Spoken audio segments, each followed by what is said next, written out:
দর্শক, এই মুহূর্তে আমরা রয়েছি শাহবাগ মোড়ে এবং সেখানে দেখানোর চেষ্টা করছি আজকে হাজার হাজার শিক্ষার্থী তারা কিন্তু আসলে অবস্থান নিয়েছে এই মুহূর্তে। এবং আজকের যে স্লোগান সেটি হচ্ছে বাংলা ব্লকেট, এবং সেই বাংলা ব্লকেটের উদ্দেশ্যে শুধু শাহবাগ নয়, ঢাকার বিভিন্ন জায়গায় তারা কিন্তু অবস্থান নিয়েছেন এবং তারা কিন্তু রাত 8টা পর্যন্ত যান চলাচল বন্ধের ঘোষণা দিয়েছেন। এবং একই সঙ্গে তারা কোনো ধরনের যান চলাচল করতে দেবেন না, একমাত্র যেগুলো আসলে খুব জরুরি যে যানবাহনগুলো রয়েছে অর্থাৎ অ্যাম্বুলেন্স থেকে শুরু করে জরুরি প্রয়োজনে তারা কিন্তু ছেড়ে দেবেন।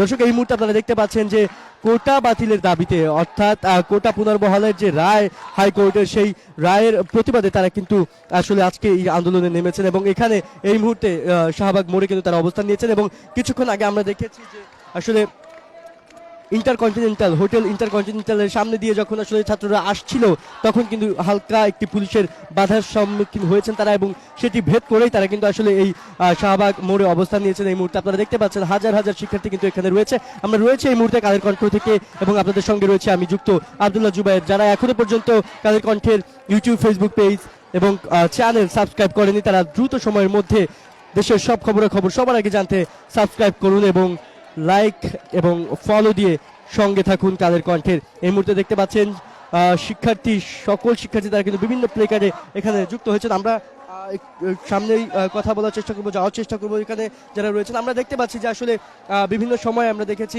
রেল আন্দোলনেও আমরা দেখেছি মহিউদ্দিন রনি তিনি কিন্তু ছিলেন, আজকে তিনি কিন্তু এই কোটা আন্দোলনেও আছেন। আজকে 7ম দিনে আমরা দেখতে পাচ্ছি কোটা আন্দোলন যে শিরোনাম সেটি হচ্ছে বাংলা ব্লকেট। আসলে এটার উদ্দেশ্য কতদূর সফল হবে বলে মনে করছেন? আমরা শুরুতেই দেখেছি পুলিশের একটি ছোটখাটো একটি বাধার সম্মুখীন কিন্তু হয়েছে ছাত্ররা, কতদূর যাবে এই আন্দোলন? আপনারা তো বুঝতেই পারছেন এখানে সকল ছাত্ররা আছে এবং ছাত্রদের কমিটমেন্ট তারা তাদের কমিটমেন্টের মতো বজায় রাখবে। বরাবর যেরকম ছাত্ররা তাদের কমিটমেন্ট বজায় রেখেছে, যেটা আমরা দেখেছি 66 আন্দোলনে, 1971 সালে দেখেছি, আমরা 18 সালে দেখেছি, এবার 2024 ছাত্ররা তাদের কমিটমেন্ট ঠিক রাখবে। এবং আপনারা দেখতে পাচ্ছেন, আপনারা ওইদিকে তাকালেই দেখতে পাবেন যে সেখানে সব রকম গাড়ি বন্ধ আছে, ওই পাশে গাড়ি বন্ধ আছে, ওই পাশে গাড়ি বন্ধ আছে। এবং সারা বাংলাদেশে সকল গুরুত্বপূর্ণ সড়ক, মহাসড়ক এবং রেল লাইন, বিভিন্ন জেলায়, উপজেলায়, বিভিন্ন বিশ্ববিদ্যালয়, বিভিন্ন কলেজ, স্কুলের শিক্ষার্থীরা পর্যন্ত আজকে রাজপথে নেমে এসছে। যতক্ষণ পর্যন্ত না আমাদের যে প্রধানমন্ত্রী তিনি যে বক্তব্য আজকে দিয়েছেন, শিক্ষার্থী বান্ধব না হয়ে শিক্ষার্থী বিরোধী যে বক্তব্যটা দিয়েছেন, উনি তো যতক্ষণ পর্যন্ত এটা উইথড্র না করছে এবং দাবি না মেনে নিচ্ছে ততক্ষণ পর্যন্ত এরকম চলছে এবং চলবে। এটা আসলে দেশের জন্য, সাধারণ মানুষের জন্য কতটা ফলপ্রসূ হবে যদি এইভাবে আসলে গণপরিবহন চলতে না দেওয়া হয়? আজকে কর্মদিবসের প্রথম দিন, সপ্তাহের কথা পুরোপুরি বুঝিনি আপনি। সপ্তাহের কর্মদিবসের প্রথম দিন এবং সেখানে গণপরিবহন বন্ধ করে দেওয়া হলে সাধারণ মানুষ আসলে কি করবে? তাদের আসলে যাতায়াতের ব্যবস্থাটা কোথায় গিয়ে ঠেকবে? আচ্ছা, এই আপনারা জানেন যে এই আন্দোলনটা শিক্ষার্থীরা করছে, এই শিক্ষার্থীদের এই আন্দোলনটা কিন্তু সাধারণ মানুষদের আন্দোলন বলা যায়। কেননা আজকে এই শিক্ষার্থীরা কিন্তু মঙ্গল গ্রহ থেকে আসে নাই, এই শিক্ষার্থীরা কারো না কারো সন্তান, কারো না কারো ভাই, কারো না কারো বন্ধু। তো আপনারা যে যেখানে আছেন, যে অবস্থানে আছেন, সাধারণ মানুষদেরকে বলবো আপনারা ঘরে বসে না থেকে আপনারা সবাই শিক্ষার্থীদের আন্দোলনে অংশগ্রহণ করুন এবং আপনারা আপনাদের জায়গা থেকে কথা বলুন। আমরা সম্মিলিতভাবে আপনাদেরকে মনে রাখতে হবে এই শিক্ষার্থীরা আজকে যারা আন্দোলন করছে এরা শুধু নিজেদের জন্য আন্দোলন করছে না, এরা আপনাদের ভবিষ্যৎ প্রজন্মের জন্য আন্দোলন করছে। আজকে যে সাফারটা এই শিক্ষার্থীরা করবে, আপনার ভবিষ্যৎ প্রজন্ম ঠিক একই সাফার করবে যদি আজকে তাদের দাবি না আদায় করা হয়। সো আপনারা ঘরে বসে না থেকে আপনারা চলে আসুন, অংশগ্রহণ করুন সবাই মিলে। আমাদের সম্মিলিত প্রয়াসে, সম্মিলিত চেষ্টায় আমরা মনে করি আমাদের দাবি আদায়, আমাদের কাঙ্ক্ষিত লক্ষ্যে, আমাদের উদ্দেশ্যে আমরা পৌঁছাতে পারবো। আপনাকে আমরা কথা বলছিলাম, রেল নিয়েও আন্দোলনে তিনি ছিলেন মহিউদ্দিন রানী তার সঙ্গে, এবং আজকে তিনি এই আন্দোলনেও একত্রিত হয়েছেন এবং সকলের সাথে আসলে একই সুরে আসলে বলছেন যে আসলে বাংলা ব্লকেটের মাধ্যমে তারা কিন্তু এই তাদের যে চাওয়া পাওয়া সেটিকে তারা কিন্তু আসলে পূরণ করবেন। এখানে আমরা দেখতে পাচ্ছি যে একজন খালি গায়ে তিনি কিন্তু 71-এর পথ ধর বাংলা ব্লকেট সফল কর এই স্লোগানে তিনি কিন্তু জাতীয় পতাকা হাতে খালি গায়ে কিন্তু দাঁড়িয়ে এই আজকের যে বাংলা ব্লকেটের উদ্দেশ্য সেখানে কিন্তু তিনি হাজির হয়েছেন। আমরা এখানে বিভিন্ন শিক্ষার্থীদেরকে দেখতে পাচ্ছি, তারা কিন্তু এখানে জড়ো হয়ে তাদের যে বিভিন্ন রকম স্লোগান, সেই স্লোগানে তারা কিন্তু একত্রিত হয়ে আজকের এই শাহবাগ মোড় অবস্থান করছেন। দর্শক জানেন যে আজকে সকালে কিন্তু প্রধানমন্ত্রী তিনি কিন্তু একটি বক্তব্য রেখেছেন তার যুব মহিলা লীগের একটি আলোচনা সভায়, এবং সেখানে তিনি কিন্তু বলেছেন, গণভবনে তিনি কিন্তু বলেছেন যে আসলে এই আন্দোলনের যৌক্তিকতা তিনি দেখছেন না এবং একই সঙ্গে পড়াশোনা রেখে আন্দোলন তিনি কিভাবে আসলে সফল হতে পারে তার কোনো ব্যাখ্যা তিনি কিন্তু দিতে পারছেন না। আমরা একটু ঘুরে শিক্ষার্থীদের সঙ্গে কথা বলার চেষ্টা করবো, জানবার চেষ্টা করবো তাদের কাছ থেকে। আপনারা শাহবাগ মোড়ে অবস্থান করছেন এবং এই শাহবাগ মোড়ে অবস্থানের মাধ্যমে কতটুকু সফল হবে? পুরো বাংলাদেশে আজকে বাংলা ব্লকেটের নামে আপনারা আন্দোলনে নেমেছেন, কতটুকু সফল হবে মনে করেন? আমরা নেমেছি, সফল হবে জেনেই তো আমরা নেমেছি। সফল অবশ্যই হতে হবে, সফল না হয়ে কোনো রাস্তা নাই। কারণ শিক্ষার্থীদের আন্দোলন কখনো বিফল যায় নাই আগেকার দিনে, আজকেও যাবে না। আমরা যতক্ষণ পর্যন্ত সফল হবে না ততক্ষণ পর্যন্ত আমরা রাজপথ ছাড়বো না, ততক্ষণ পর্যন্ত আমরা রাস্তাতে থেকে বসে থাকবো। এই আন্দোলন আমাদের দাবি আদায় না হওয়া পর্যন্ত এই আন্দোলন চলতে থাকবে। আমরা সরকারের কাছে আহ্বান জানাই, আমাদের এই দাবিকে আপনারা অতি দ্রুত বিবেচনায় নিয়ে আমাদের দাবিগুলো আপনারা মেনে নিন এবং আমরা আমাদের শিক্ষা প্রতিষ্ঠানে যেন দ্রুত ফিরে যেতে পারি। ধন্যবাদ। ধন্যবাদ। শিক্ষার্থীদের আসলে চাওয়া তারা যাতে খুব দ্রুত আসলে শিক্ষা কক্ষে তাদের কক্ষে ফিরে যেতে পারেন এবং শ্রেণীকক্ষে ফিরে যেতে পারেন, সেটি কিন্তু তারা আবেদন জানাচ্ছেন এবং সেই এই আন্দোলন সফল হওয়ার মাধ্যমে তারা আসলে ফিরে যেতে চাচ্ছেন তাদের শ্রেণীকক্ষে।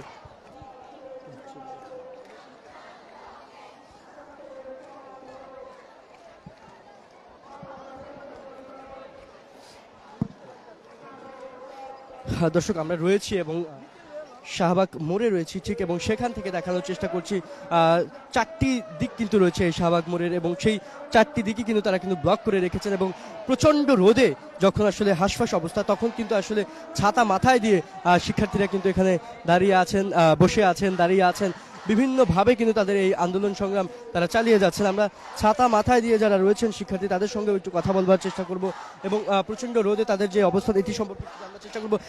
এত প্রচণ্ড রোদের মধ্যেও ছাতা মাথায় দিয়ে আসলে বসে অবস্থান করছেন, কি মনে হয় আন্দোলন আসলে সফল করে ফিরতে পারবেন কিনা শ্রেণীকক্ষে?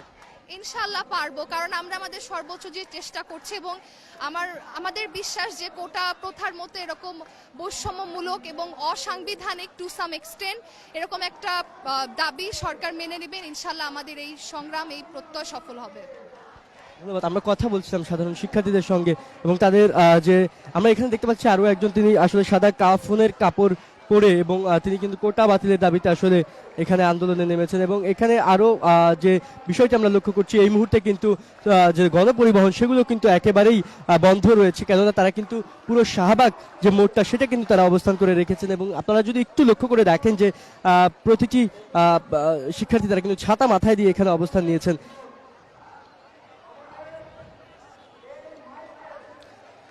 প্রতিটি প্রবেশ পথেই, যাতায়াত পথের প্রত্যেকটি মোড়ে কিন্তু তারা অবস্থান নিয়েছেন, যার কারণে আসলে সব ধরনের গণপরিবহন বন্ধ রয়েছে এবং আজকে কিন্তু সপ্তম দিনের মতো এই আন্দোলন চলছে এবং তাদের এই আন্দোলন সংগ্রামে আমি এই মুহূর্তে আপনাদেরকে সরাসরি জানানোর চেষ্টা করছি দৈনিক কালের কণ্ঠের পক্ষ থেকে আব্দুল্লাহ জুবাইর রয়েছে আপনাদের সঙ্গে এবং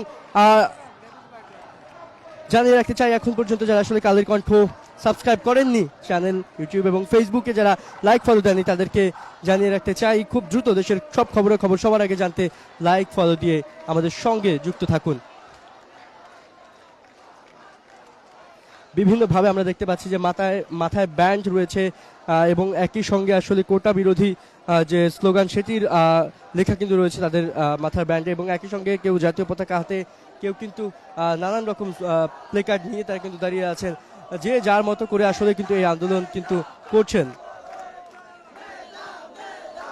কোটা প্রথা নিপাত যাক, বৈষম্য বিরোধী ছাত্র আন্দোলন এর আগাম কর্মসূচির সাথে একত্রতা পোষণ করে ক্লাস ও পরীক্ষা সহ সকল কার্যক্রম বর্জন করা হলো।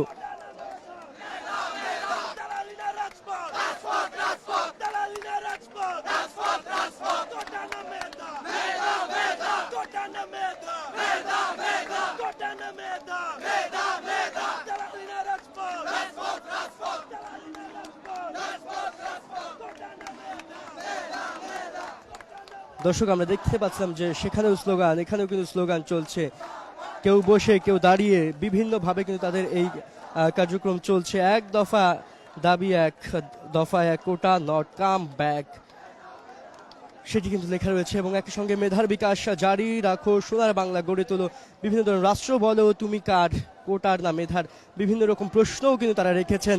18-র হাতিয়ার গর্জে উঠুক আরেকবার, এবং এখানেও কিন্তু আমরা দেখতে পাচ্ছি অনুপ্রেরণামূলক একটি বাক্য কিন্তু এখানে রয়েছে এবং একই সঙ্গে একটি শূন্যস্থান পূরণের যে বিষয়গুলো রয়েছিল ছোটবেলায় আমরা দেখেছি পরীক্ষার প্রশ্নপত্রে, সেটি কিন্তু রয়েছে, অর্থাৎ সামনে যে লেখা কোটা এবং মেধা তার পাশে কিন্তু খালি করে আমরা দেখতে পাচ্ছি একটি লাল ক্রস দেয়া একটি এবং কিন্তু গ্রিন টিক অর্থাৎ সবুজ রাইট কিন্তু একটি সাইন সিম্বল দেয়া আছে এখানে, এবং সেই চিহ্নের মাধ্যমে বোঝানো হচ্ছে যে কোটা নয় মেধাই কিন্তু আসলে সত্যিকার অর্থে এগিয়ে নেবে দেশকে, এবং সেই লক্ষ্যেই কিন্তু তারা তাদের কার্যক্রম চালিয়ে যাচ্ছে এখানে। এবং এই মুহূর্তে আমরা দেখতে পাচ্ছি যে শত শত শিক্ষার্থী তারা কিন্তু এখানে অবস্থান নিয়েছেন, এবং অবস্থান নিয়ে তাদের যে কোটা বাতিলের যে বিরুদ্ধে তাদের প্রতিবাদ দাবি